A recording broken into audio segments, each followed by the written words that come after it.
Again, what's up everyone? Part 5 of the Sicilian Defense is here. This video will be a bit shorter than usual because I think this line is not as dangerous as the others. So let's try to see what's going on in this current line for black. So e4, c5, d4 takes. As you know, last time we talked about the move pawn to c3, which was the Smith-Morra gambit. White's idea was to sacrifice the pawn in order to open up the files and have a better development, faster development. This time, White's going to play queen takes d4. So, as I said, the position is usually completely fine for black. And we're going to play the move, knight c6. Once, if I'm correct, I hear that Grishuk was, of course, a phenomenal chess player. And of course, no less, very cool, sharp, talker. And of course, has an incredible mind as well. He said that if you don't blunder a queen, it's already good. I hope that our opponent doesn't know about it or didn't hear his quotes and he will just blunder the queen.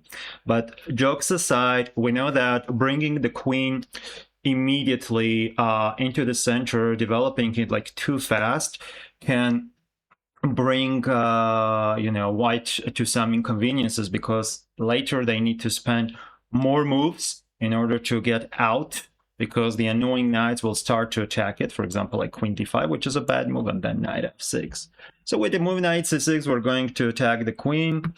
Again, as the beginner, we learn about this rule. Now let's try to understand why some players go for this line. First, let's cover the move queen to d2. The main idea is to bring the bishop to b2 and then fianchetto it and eventually attack the king side. That's why we're going to play knight f6, try to attack this pawn on e4. If white does the move bishop to d3 to defend this way, I think we can hit the center with the move d5. We will see this idea a lot. So if the knight goes to c3, we have two very interesting options from black side. For those who want to play the dragon variation as black, again, try to do the move pawn to g6. And after bishop c4, d6, knight f3, bishop g7, or pawn to b3, bishop g7, with the idea to hit the pawn on e4. Let's say white does knight e4, knight f3, sorry, knight capture c4, knight capture c4, then bishop takes a1. Even though white can play c3, but it's very hard to trap this bishop, so black's position should be better. We will play a dragon, and if f3, we have an incredible move d5. Again, using the sniper on our end, the bishop will hit really hard on this diagonal, and after e captures d5, knight takes d5.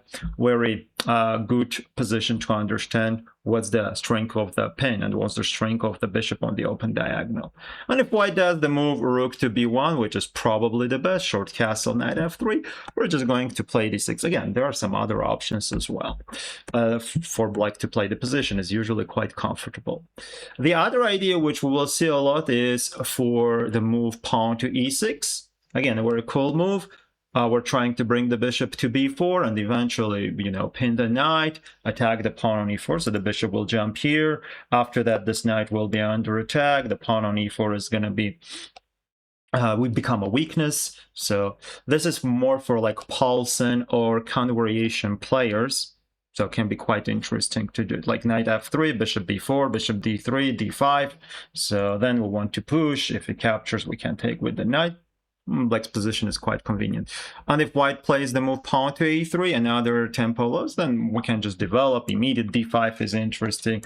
Just pawn at d6, and then a6, b5 can be cool. Immediate a6 with the idea to play the move queen c7 can be quite nice as well.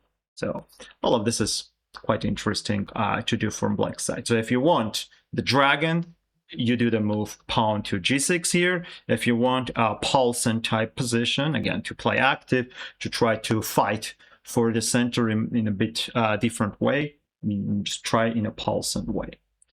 The next move is queen to e3.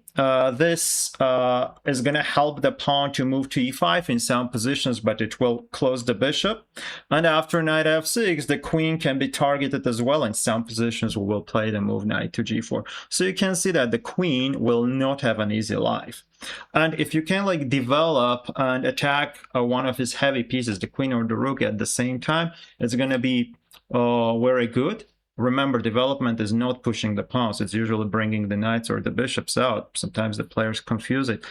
It's going to be quite cool because we'll activate our pieces at the same time. White will spend another move with the same piece, and his development will be delayed. So after e5, we have the move knight g4, and we can say just thanks for a great meal. We will take the pawn because we will do a double attack against the queen and against the pawn on e5. And after knight f3, we can play the move d5. Again, the same idea to take the center as in the previous lines. We can say like I came, I saw, and I took the center. At least I'm trying to take the center. So he takes, knight takes d5, queen b3. There are different options. Pawn e6 with the development of the bishop. Immediate e5 is interesting as well, but we need to be a bit careful about this move. Bishop to e6, queen b7, knight to b4 takes. White is trying to capture on f7 and checkmate. That's why knight c2 will not work immediately. F takes, this is more like a stockfish line. Should be, okay for black. c2 is hanging, rook b8 is good, but if you want to play something like this, try to analyze it properly as much as possible. So because those are like sharp lines. Again, white's position is normal, but black's position is definitely out of any trouble. Another move, which is the final one, is queen d3. Again, the pros and cons. Pros is like this bishop is open, the knight will jump to c3 really fast, but this bishop will not be developed. Again, in some positions, we may play the move knight b4 or knight e5 and attack the queen. So different options. One more time for the players who play the dragon. G6 is good. Pawn to e6 is another alternative option, and then a6, knight to f6. If e5, knight to g4, we will attack this pawn, can bring the queen to attack it as well. If bishop f4, then just b5, long castle, bishop b7. For those who play Najdorf, Paulsen, Conversation, these lines can, be quite interesting and quite comfortable to play. For those who play the dragon, immediate g6, bishop to g7, again using the mighty bishop in the open diagonal, then pawn d6 just to prevent e5. Immediate knight f6 is cool too. So d6, bishop e2, knight f6, short castle, and we just have an equal game. It's a playable position. Again, in order to get better in such moments, you just need to learn the setup and then come to the position which is this one or quite similar to it. Understand the main ideas, the next like 3-5 moves where the pieces are moving. For example, this bishop can jump to g4, rook can go to c8. In some positions, we may play a6, b5, and then bishop b7. If possible, the knight goes to e5, maybe to c4 at some point. So the queen, c7, a5, sometimes b6.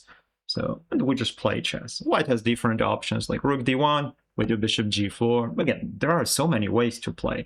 h3 takes, knight e5, rook c8, quite comfortable for black.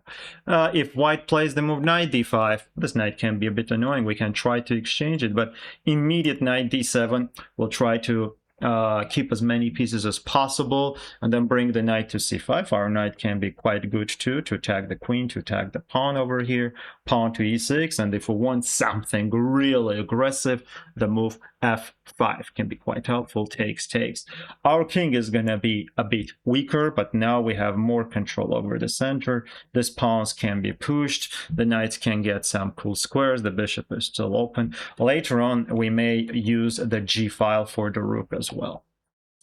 So this is it about the move e4, c5, d4 takes, and then queen d4. I don't want to talk much about this because there are so many other, let's say, more main lines that we need to know.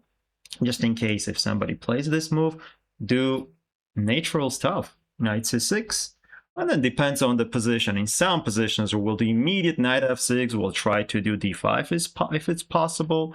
The e6, bishop b4, a6, that type of game is really interesting too, more like a Paulsen or Count variation, about which we will talk in the later videos. And of course, let's say queen d3, pawn to g6. Cheers for the players who play dragon. So this is cool too. This will conclude the chapter 5 of the Sicilian, which is the move queen captures d4 on third move. So please like, subscribe, comment, and I'll see you in next videos. Have a great day.